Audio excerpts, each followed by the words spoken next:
an obvious special needs child who's been left out on his own, roaming the streets, and we don't know how long he's been out there for. The case of the unidentified, nonverbal teen found Sunday in Midland has captured hearts across the country.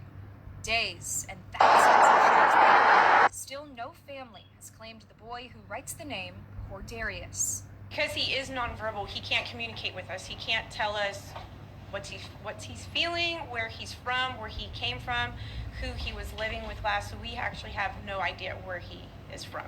His story and all of the questions surrounding it have social media users connecting their own dots. One of the most popular theories is that he is a nonverbal autistic boy who went missing 14 years ago when he was just 6 years old. At this time, due to physical characteristics of the child that we have compared to the physical characteristics that the child has in Florida, we do not believe it's going to be the same child. However, we have obtained a DNA sample from the child here, and we are going to compare it to the missing child from Florida.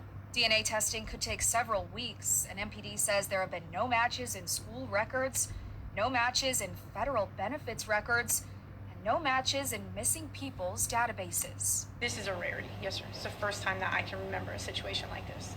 The best case scenario is Cordarius has a family out there somewhere looking for him.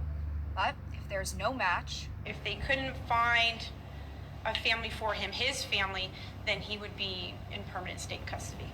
MPD says for now, the best thing to do is spread the word far and wide. Share the post as much as possible. Just keep sharing it so it can get out there and people can see his face. I hope it gets out as widely as possible so that way we can find maybe a cousin, an aunt, a sibling, a step-sibling, mom, dad, grandma, grandpa, anyone who recognizes him, even a neighbor, a former neighbor that can come forward and say, hey, I think this child is this child and this is why.